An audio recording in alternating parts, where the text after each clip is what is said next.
السلام عليكم ورحمة الله وبركاته.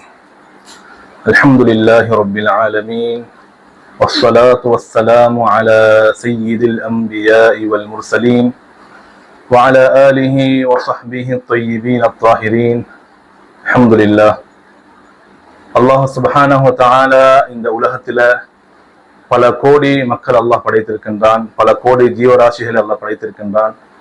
அல்லாஹ் படைத்த படைப்புகள்ல ஒரு சிரேஷ்டமான ஒரு படைப்பாக, ஒரு உன்னதமான ஒரு படைப்பாக அல்லாஹ் சுப்ஹானஹு வ தஆலா இந்த மனித வர்க்கத்தை அல்லாஹ் ஆக்கியிருக்கின்றான்.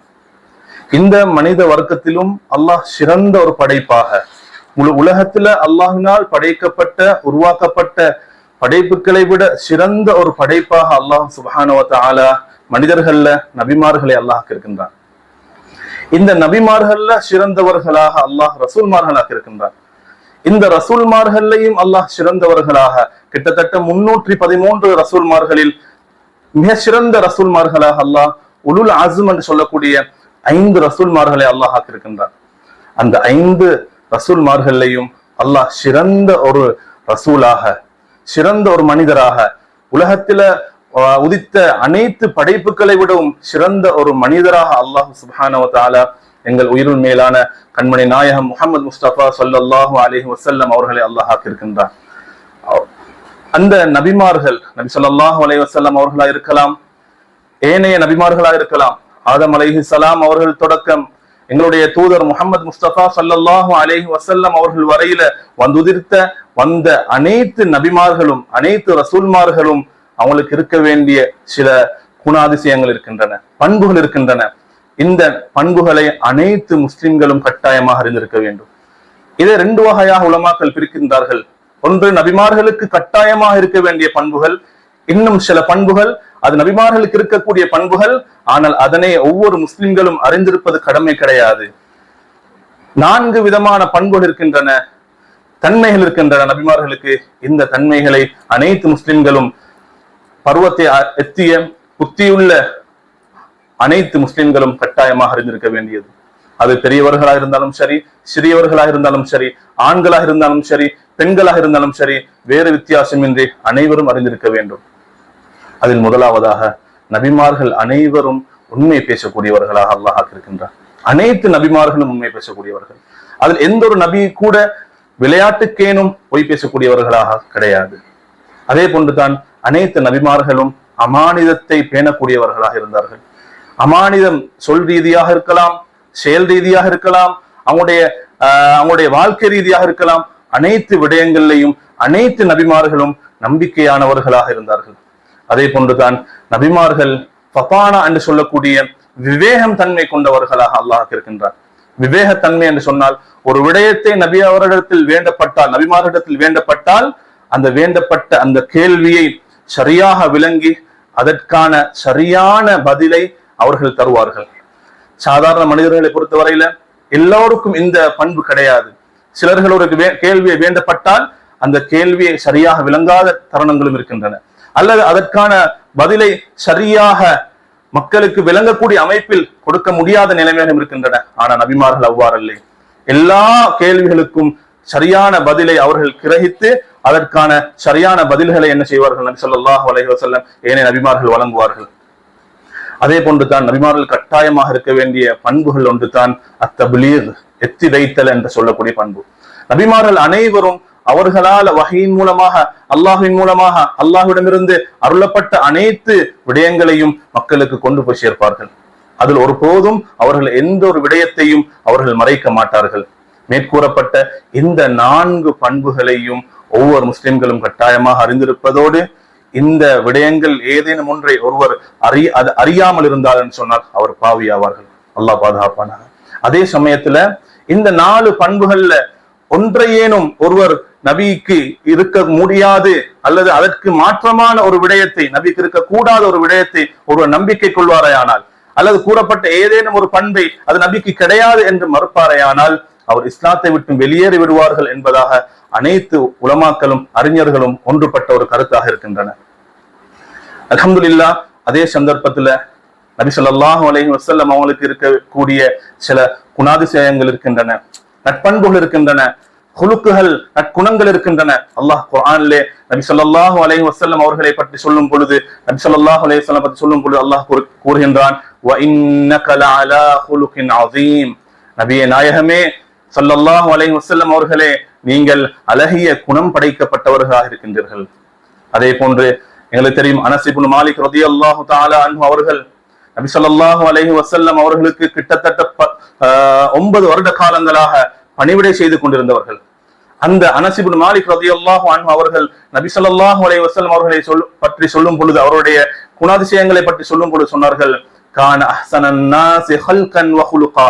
நபி ஸல்லல்லாஹு அலைஹி வஸல்லம் அவர்கள் உடல் ரீதியாகவும் சரி, குணம் ரீதியாகவும் சரி, மனிதர்களில் மிகவும் அழகானவர்களாக இருந்தார்கள். ஆயிஷா ரலியல்லாஹு தஆலா அன்ஹா நபி ஸல்லல்லாஹு அலைஹி வஸல்லம் அவருடைய குணத்தை பற்றி கேட்கப்பட்ட நேரத்துல ஆயிஷா ரலியல்லாஹு அன்ஹா சொன்னாங்க, கான ஹுலுகுஹு அல் குர்ஆன். நபி ஸல்லல்லாஹு அலைஹி வஸல்லம் உடைய குணங்கள் குர்ஆனாக இருந்துச்சு. அதாவது உலமாக்கள் இதற்கான விளக்கங்களை சொல்லும் பொழுது சொல்றாங்க, குர்ஆன்ல என்னென்ன பண்புகளை நபி ஸல்லல்லாஹு மனிதர்கள் முஃமின்கள் கடைபிடிக்க வேண்டிய என்னென்ன பண்புகளை குர்ஆன் சொல்லியிருக்கின்றதோ அந்த பண்புகள் அனைத்தையும் நபி ஸல்லல்லாஹு அலைஹி வஸல்லம் அவர்கள் பின்பற்றியவர்களாகவும் நடைமுறைப்படுத்தியவர்களாகவும் இருந்தார்கள் என்ற அர்த்தத்தை ஆயிஷா ரலியல்லாஹு அன்ஹா அவங்க முன்னால் குறிப்பிட்டப்பட்ட அந்த ஹதீஸின் மூலமாக எங்களுக்கு தெளிவுபடுத்துறாங்க. அதே போன்று தான் நபி ஸல்லல்லாஹு அலைஹி வஸல்லம் அவர்களுக்கு இருந்த ஒரு சிரேஷ்டமான ஒரு மதிப்புக்குரிய கண்ணியத்துக்குரிய அவங்களுடைய நற்குணங்கள் ஒன்று தான், அவங்க தனக்காக வேண்டி ஒரு போதும் கோவப்பட்டது கிடையாது. தனக்காக வேண்டி, தன்னுடைய ஒரு விடயத்துக்காக வேண்டி ஒரு போதும் நபி முஹம்மது ஸல்லல்லாஹு அலைஹி வஸல்லம் அவங்க கோவப்பட்டது கிடையாது. அனஸ் இப்னு மாலிக் ரலியல்லாஹு அன்ஹு அவங்க சொல்றாங்க, நான் நபி ஸல்லல்லாஹு அலைஹி வஸல்லம் அவருடைய வீட்டில் பணிவிடை செய்து கொண்டிருந்த காலத்தில் 9 வருடத்தில் நான் செய்த ஒரு விடயத்தை பற்றி நபி ஸல்லல்லாஹு அலைஹி வஸல்லம் அவர்கள் ஏன் செய்தீர்கள் என்று கேட்டது கிடையாது. நான் எந்த ஒரு விடயத்தை செய்யாது விட்டேனோ அந்த விடயத்தை பற்றி ஏன் நீங்கள் செய்யவில்லை என்பதாக நபி ஸல்லல்லாஹு அலைஹி வஸல்லம் அவர்கள் என்னை பார்த்து கேட்டது கிடையாது என்பதாக அனஸ் இப்னு மாலிக் ரலியல்லாஹு அன்ஹு அவங்க சொன்னாங்க. இதுல எங்களுக்கு விளங்குது நபி ஸல்லல்லாஹு அலைஹி வஸல்லம் அவங்க எந்த அளவுக்கு ஒரு சொஃப்டான, எந்த அளவுக்கு ஒரு நிதானமான, எந்த அளவுக்கு ஒரு பொறுமை கொள்ளக்கூடிய ஒரு மனிதராக இந்த உலகத்துல வாழ்ந்து இருக்கிறார்கள் என்று. அதே போன்றுதான் நபி ஸல்லல்லாஹு அலைஹி வஸல்லம் அவங்களுடைய நற்குணங்கள் ஒன்று தான், அவங்களுடைய குடும்பத்தில் உள்ளவர்களுடைய தேவைகளை இனம் கண்டு, தேவைகளை அறிந்து, அந்த தேவைகளை அவருக்கு முடியுமான அமைப்புல நிறைவேற்றி கொடுக்கக்கூடியவர்களாக நபி ஸல்லல்லாஹு அலைஹி வஸல்லம் அவர்கள் இருந்தார்கள். அதே சந்தர்ப்பத்துல நபி ஸல்லல்லாஹு அலைஹி வஸல்லம் அவர்கள் அக்ஸருன் நாஸி தவாதுஅன், மக்கள்ல பணிவுடையவர்கள் நாங்கள் அதிகமானவர்களை காண்றோம். அல்லாஹ் எங்களையும் பணிவுடையவர்களாக அல்லாஹ் ஆக்கணும். அதிகமான மக்கள்ல அதிகம் பணிவுடையவர்கள் என்ற பெயர் கொண்டவர்கள் தான் எங்கள் நபி முஹம்மது முஸ்தபா ஸல்லல்லாஹு அலைஹி வஸல்லம். அதே சந்தர்ப்பத்துல வஅர்ஹமுன் நாஸ், மக்கள்ல இரக்கம் கொண்டவர்களாக இருந்தார்கள். மக்கள் மீதான இரக்கம் கொண்டவர்கள், மக்களில் அதிகம் மக்களின் மீது இரக்கம் கொண்டவர் யார் என்று சொன்னால் எங்களுடைய தூதர் முஹம்மது முஸ்தபா ஸல்லல்லாஹு அலைஹி வஸல்லம். அதே போன்றுதான் வஅஷத்துஹும் இக்ராமன் லி அஸ்ஹாபிஹி, நபி ஸல்லல்லாஹு அலைஹி வஸல்லம் அவங்களுடைய தோழர்களுக்கு மதிப்பு கொடுக்கிறதுல, அவங்களை கண்ணியப்படுத்துவதில், அவங்களை மரியாதை செலுத்துவதில் நபி ஸல்லல்லாஹு அலைஹி வஸல்லம் மிகவும் கண்டிப்பானவர்களாக இருந்தார்கள். அதே போன்று நபி ஸல்லல்லாஹு அலைஹி வஸல்லம் யாரெல்லாம் அவங்களுக்கு அநீதித்தார்களோ, யாரெல்லாம் அவங்களை நோவினை செய்தார்களோ அவங்களை மன்னிப்பதில் நபியை போன்று யாரும் இந்த உலகத்துல வந்ததும் கிடையாது, வரப்போறதும் கிடையாது. அந்த அளவுக்கு மனிதர்களை மன்னிக்கக்கூடியவர்களாக நபி ஸல்லல்லாஹு அலைஹி வஸல்லம் அவர்கள் இருந்தார்கள். அதே போன்றுதான் நபி முஹம்மது முஸ்தபா ஸல்லல்லாஹு அலைஹி வஸல்லம் அவங்களுடைய குணாதிசயங்கள்ல உள்ளது தான், யாரெல்லாம் அவங்களுடைய தோழர்கள்ல யாரெல்லாம் அவங்களை பள்ளி வாயலுக்கு வரவில்லையோ அவர்களை விசாரிப்பார்கள். ஒன்று நபி ஸல்லல்லாஹு அலைஹி வஸல்லம் அவர்களாக சென்று விசாரிப்பார்கள் ஏன் வரவில்லை என்பதாக, அல்லது அவர்களுடைய தோழர்கள் சிலரை அனுப்பி வைப்பார்கள், ஏன் இந்த தோழர் இன்று பள்ளிக்கு வரவில்லை, ஏன் நமது மார்க்க வகுப்புக்கு பாடத்துக்கு ஏன் வரவில்லை என்பதாக நபி ஸல்லல்லாஹு அலைஹி வஸல்லம் அவர்கள் என்ன செய்வார்கள், அந்த தோழர்கள் சிலரை அனுப்பி வைப்பார்கள். சென்றவர்கள் அந்த சஹாபி நோயுற்று இருக்கின்றார்கள் என்ற செய்தி நபி அவர்களுக்கு கிடைத்து விட்டால் நபி அவர்கள் அவர்களாகவே அந்த சஹாபியை நோய் விசாரிப்பதற்காக செல்வார்கள். அல்லது மரணித்து விட்டார்கள் என்ற செய்தி கேள்விப்பட்டால் நபி ஸல்லல்லாஹு அலைஹி வஸல்லம் உடனடியாக அவர்களை நோய் விசாரிப்பது, அவருடைய ஜனாசாவில் பங்கேற்பார்கள். அதே போன்று நபி ஸல்லல்லாஹு அலைஹி வஸல்லம் அவர்களுடைய குணாதிசயங்கள்ல உள்ள ஒன்று தான், நபி ஸல்லல்லாஹு அலைஹி வஸல்லம் அவங்க சொன்னாங்க, ஹைருக்கும் ஹைருக்கும் லி அஹ்லிஹி, உங்கள சிறந்தவர் யார் என்று சொன்னால், உங்கள யாரு தன்னுடைய மனைவிடம் சிறந்தவராக இருக்கிறாரோ அவர்தான் உங்கள சிறந்தவர். வான ஹைருக்கும் லி அஹ்லி, நான் என்னுடைய மனைவிமார்களுக்கு நான் சிறந்தவராக இருக்கின்றேன், உங்களை விட என்னுடைய மனைவிமாருக்கு நான் மிகவும் சிறந்தவராக இருக்கின்றேன் என்ற செய்தி நபி ஸல்லல்லாஹு அலைஹி வஸல்லம் அவர்கள் சொன்னார்கள். இந்த இடத்துல ஒரு முக்கியமான ஒரு விடயத்தை நாங்க உணர்த்தணும். என்னன்னு சொன்னா, எங்களுடைய மனைவிமார்களுக்கு நாங்கள் செய்ய வேண்டிய கடமை இருக்கின்றன, எங்களுடைய மனைவிமார்களுக்கு நாங்கள் செய்ய வேண்டிய, அவங்களுக்கு கொடுக்க வேண்டிய மரியாதை இருக்கின்றன. அந்த மரியாதையை அதிகமான மக்கள், குறிப்பாக எங்களுடைய மார்க்கத்தை பின்பற்றக்கூடியவர்கள், இஸ்லாத்தை பின்பற்றக்கூடியவர்கள், நபியை பின்பற்றக்கூடியவர்கள் இந்த விடயத்தில் போல்டு விடுகிறார்கள், தவறு விடுகின்றார்கள். என்னன்னு சொன்னா, எத்தனையோ கணவன்மார்கள் தன்னுடைய மனைவிமார்களை அடிமையாக பார்க்கின்றார்கள். மனைவிமார்கள் தனக்கு கணவனாக இருக்கக்கூடியவர்களுக்கு பணிவிடை செய்வதற்காக வேண்டித்தான் அவர்கள் ஆக்கப்பட்டு விட்டார்கள் என்பது போன்று சில மனைவிமார்களை சில கணவர்கள் நடத்துகின்றார்கள். ஆனா நபி ஸல்லல்லாஹு அலைஹி வஸல்லம் அவர்கள் எந்த அளவுக்கு அவர்கள் அன்புக்குரியவர்களாக இருந்தார்கள் என்று சொன்னா, எப்போதும் நபி ஸல்லல்லாஹு அலைஹி வஸல்லம் அவர்கள் அவங்களுடைய மனைவிமாருடைய வீட்டுக்கு போனாங்கன்னு சொன்னா, அவங்களுடைய வீட்டுக்கு முன்னால, கதவுக்கு முன்னால் இருந்து அஸ்ஸலாமு அலைக்கும் வரஹ்மத்துல்லாஹி வபரகாத்துஹு என்று சலாம் சொல்லிவிட்டு தான் அவர்களை உள்ளுக்கு நுழைவார்கள்.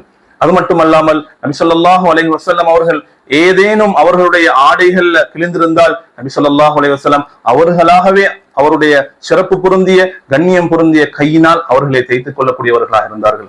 அதே போன்று ஹதீஸ்கள் வந்திருக்கின்றன, நபி ஸல்லல்லாஹு அலைஹி வஸல்லம் உடைய பாதனை பிஞ்சிருந்தால், அது கலண்டிருந்தால் நபி ஸல்லல்லாஹு அலைஹி வஸல்லம் அவர்களே அதனை சீர் செய்து கொள்ளக்கூடியவர்களாகவும் இருந்தார்கள் என்பதாக ஹதீஸ்களில் பல ஹதீஸ்கள் அது வரலாற்றாக சொல்லப்பட்டிருக்கின்றன. எனவே நாங்கள் அனைவரும் எங்களுடைய மனைவிமார்களை ராணியாக, எங்களுடைய மனைவிமார்களை சிறப்பு உள்ளவர்களாக, கண்ணியம் கொடுத்து அவர்களை வழி நடாத்துவது எங்கள் இஸ்லாம் எங்களுக்கு காட்டி தந்திருக்கக்கூடிய ஒரு முக்கியமான விடயமாகும்.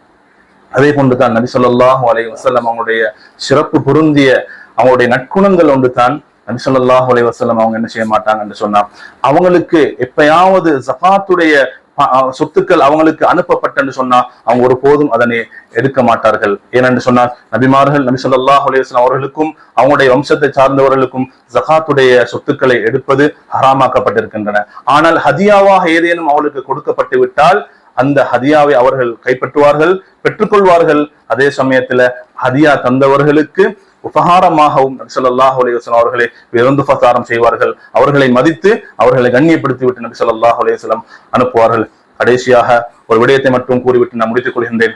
நபி ஸல்லல்லாஹு அலைஹி வஸல்லம் அவங்க என்ன செய்வாங்கண்டா, இரவு நேரத்துல அவங்கள்ட்ட இருக்கக்கூடிய நற்குணங்கள் ஒன்று, இரவு நேரங்கள்ல அவங்க அல்லாஹுவை இரவு முழுக்க பெரும்பான்மையான நேர பகுதிகளை அல்லாஹுக்காக வேண்டி அல்லாஹுவை இபாதத் செய்யும் விடயத்தில் நபி ஸல்லல்லாஹு அலைஹி வஸல்லம் அவர்கள் கழிக்கக்கூடியவர்களாக இருந்தார்கள். அதே நேரத்துல ஒவ்வொரு திங்கட்கிழமையும், ஒவ்வொரு வியாழக்கிழமையும், அதே போன்று ஒவ்வொரு மாதமும் பிறை 13, 14, 15 என்று சொல்லக்கூடிய ஐயாமுல் பீதுடைய தினங்களில் நோன்பு நோற்று அல்லாஹுக்கு நன்றி செலுத்தக்கூடியவர்களாக இருந்தார்கள். எனவே நாம் இந்த இடத்தில் நபி ஸல்லல்லாஹு அலைஹி வஸல்லம் அவர்களுக்கு இருக்க வேண்டிய சில குணாதிசயங்களை பற்றி நாங்கள் பேசினோம். எனவே நபியை பின்பற்றக்கூடிய நாங்களும், முஃமின்களாக இருக்கக்கூடிய நாங்கள், அந்த நபியை முழுமையாக பின்பற்றக்கூடிய பாக்கியத்தை அல்லாஹ் எங்கள் அனைவருக்கும் நசீபாக்குவானாக. அந்த நபியுடைய அழகிய முகத்தை பார்க்கக்கூடிய பாக்கியத்தையும் அல்லாஹ் எங்களுக்கு தந்தருள்வானாக. வஆகிரு தஅவானா அனில் ஹம்துலில்லாஹி ரப்பில் ஆலமீன்.